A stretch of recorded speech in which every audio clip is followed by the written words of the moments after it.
it is this pointless, I believe, treating cancer patients until you've got their vitamin D level high, or supplement it with D3 or calciferol.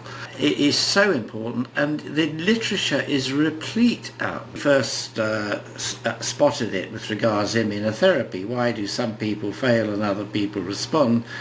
And we spent 2 years, also spent lots of money on looking at everything going, and then the vitamin D test becomes available to us, and it's immediately obvious. If you've got low vitamin D, it's a waste of time giving them immunotherapy.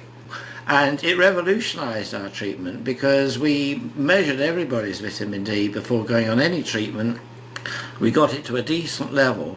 I mean, there's one meta-analysis paper of 88,000 patients, looking at patients in trials with all sorts of treatment, all sorts of cancers, where they had measured the vitamin D before starting, and they had some centres which corrected it and others that just left it measured.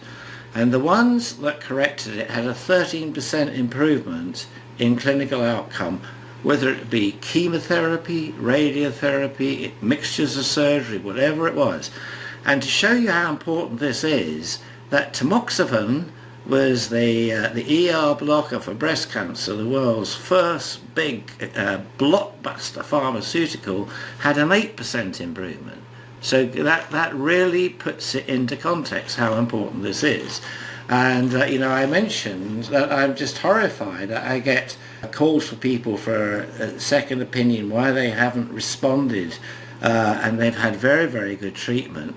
And I'm just horrified that they go to top cancer centres and they've never bothered to measure the vitamin D in spite of all these papers.